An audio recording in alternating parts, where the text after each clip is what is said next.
রাজধানীর আগারগাঁওয়ে নির্বাচন কমিশনে আজ রাজনৈতিক দল ও স্বতন্ত্র প্রার্থীদের মধ্যে প্রতীক বরাদ্দ দেওয়া হবে। দর্শক, এ বিষয়ে আমাদেরকে আরও বিস্তারিত জানাতে যুক্ত হচ্ছেন টেলিফোনে আমাদের সহকর্মী শিউলি শবনম।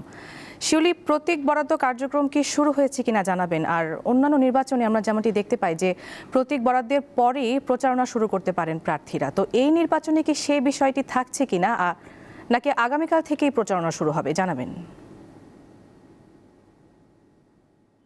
আমি আপনাকে একটু সংশোধন করে দিই। আমি আসলে আজকে এই মুহূর্তে বিভাগীয় কমিশনের কার্যালয়ে এখানে মূলত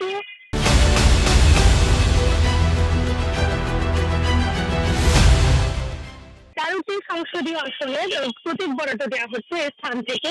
এবং আপনি যেটা বলেছিলেন, আগামী নির্বাচন কমিশনের যে আঞ্চলিক কর্মকর্তার কার্যালয় আছে সেখান থেকে 2টি সংসদীয় আসনের প্রতীক বরাদ্দ দেওয়া হবে আজকে।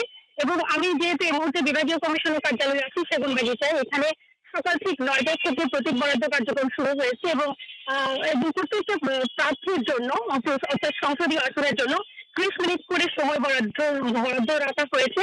এবং প্রার্থীদের প্রতি নির্দেশনা দেওয়া হয়েছে যাতে প্রতিজন প্রার্থী 3জন করে তাদের প্রতিনিধি সহ বিভাগীয় কমিশনের কার্যালয়ে এসে তারা তাদের প্রতীক সংগ্রহ করতে পারেন।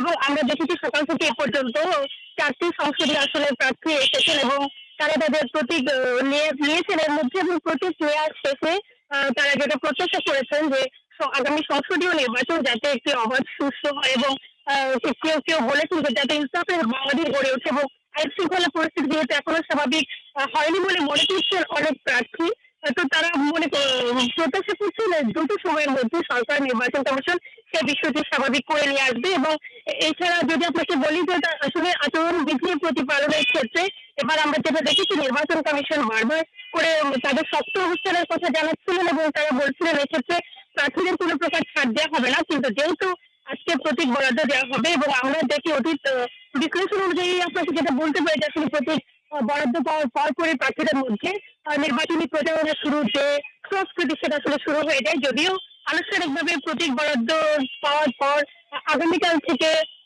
নির্বাচনী প্রচারণা শুরু হওয়ার কথা রয়েছে। তবে এই ক্ষেত্রে যাতে কোনো রকম আচরণবিধি লঙ্ঘন না হয় সে বিষয়টি নির্বাচন কমিশন বারবার স্পষ্ট করে দিয়েছেন এবং তারা বলছেন তারা আসলে এ বিষয়ে সতর্ক থাকবেন এবং ভোটারদের প্রতি স্পষ্ট নির্দেশনাও দেওয়া আছে। এবং আপনি জানেন গতকাল 305 জন প্রার্থী তাদের প্রার্থীতা প্রত্যাহার করেছে এবং প্রার্থীতা প্রত্যাহার করে এখন ভোটের মাঠে আছে মূলত 1967 জন প্রার্থী। এসব প্রার্থী মূলত আগামীকালকে সংসদ নির্বাচনের জন্য লড়বেন এবং তফসিল অনুযায়ী আগামীকাল থেকে মূলত তারা তাদের প্রচার কার্যক্রম শুরু করতে পারবে।